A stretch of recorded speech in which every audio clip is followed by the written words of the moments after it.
Yan muli sa mapagpalang hapon po sa lahat po ng naririto. So, kami po ay magpapahayag lamang ng libreng salita ng Diyos, mga minamahal naming kaibigan. At hindi po kami manghihingi sa inyo ng kahit anuman pong bagay, lalong-lalo na po ng pera.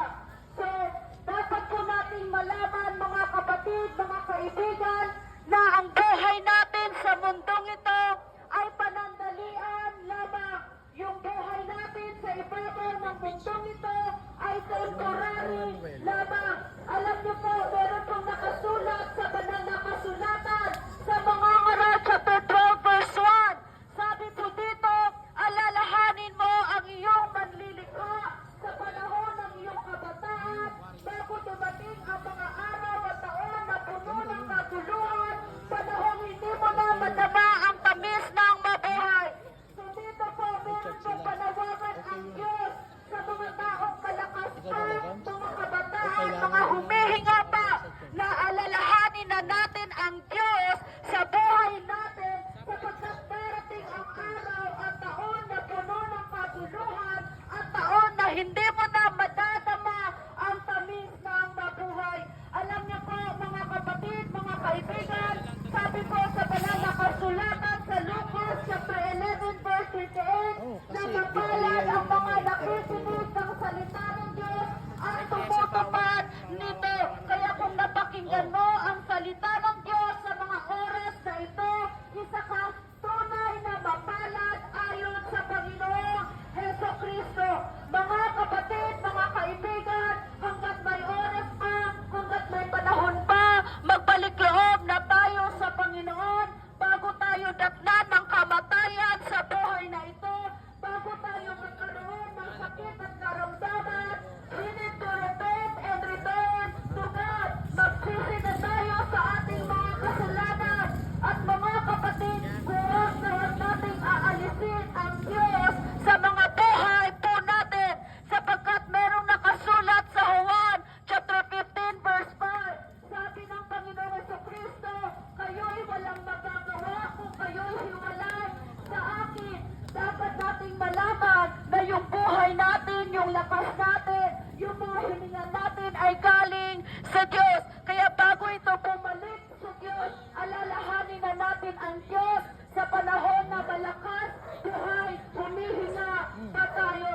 Mga kapatid, mga kaibigan, madalas sa atin dito, isinuuna natin yung hanap buhay para mabuhay tayo. Alam niyo po, dapat mas bigyan nating halaga ng higit sa lahat yung Diyos na nagbibigay ng buhay sa atin. Yung buhay natin, galing yan sa Panginoon. Yung lakas natin, galing yan sa Panginoon. Kaya tayo nakakapagtrabaho, kaya tayo nakakapagnegosyo, kaya tayo nakakapag-aral, is dahil sa buhay at lakas na kaloob sa atin ng Diyos. Kaya yung buhay na yan, ayon sa Roma chapter 12, verse 1, ialay natin sa Diyos bilang isang handog na buhay, banal at kalugod-lugod sa Panginoon, sapagkat ito ang karapat-dapat na pagsamba natin sa Diyos. Mga kapatid, ang bukas ay wala pong kasiguraduhan.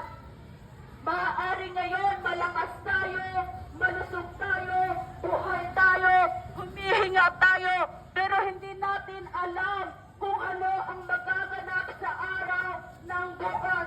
Kaya today is the day of salvation. Ngayon ang araw ng kaligtasan. Sabi po sa banal na kasulatan, kung narinig ninyo ang piling, ang mensahe ng Diyos sa mga oras na ito, ang puso ninyo'y huwag nang patigasin, katulad noong tayo po ay naghimagsik sa Panginoon. Mga kapatid, mahal tayo ng Diyos, mahal ka ng Diyos, at nais ng Diyos na magkaroon tayo ng kaligtasan, magkaroon tayo ng buhay na walang hanggan sa hinaharap. At gusto ko lang din pong sabihin, mga kapatid, mga kaibigan, na hindi po lahat ng tao ay mapupunta sa langit. Hindi rin po lahat ng tao ay anak ng Diyos. At hindi po lahat ay magkakaroon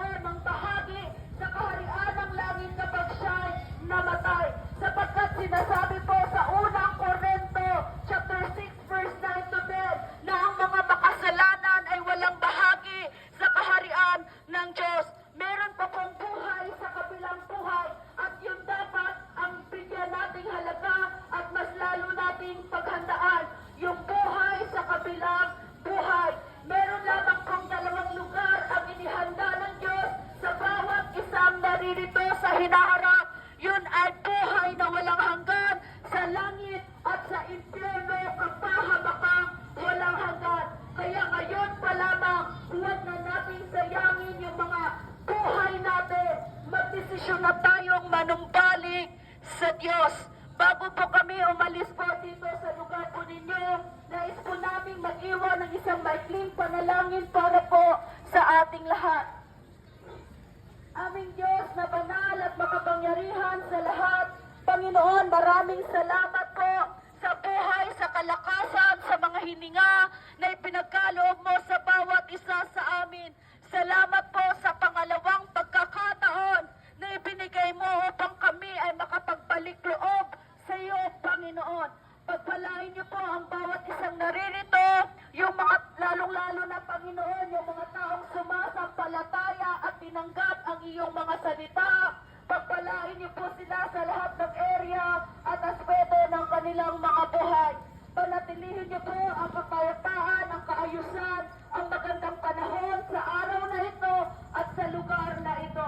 Itinataas po kita, O Diyos, sa lugar ng Sample Market. Ikaw po ang maghari sa buhay ng bawat isang naririto at ikaw lamang ang maitaas.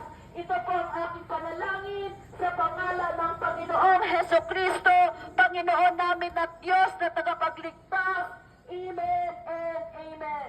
God bless po sa ating lahat. Mahal tayo ng Diyos. Huwag na huwag kayong makakalimot sa pananalangin at sa paglilingkod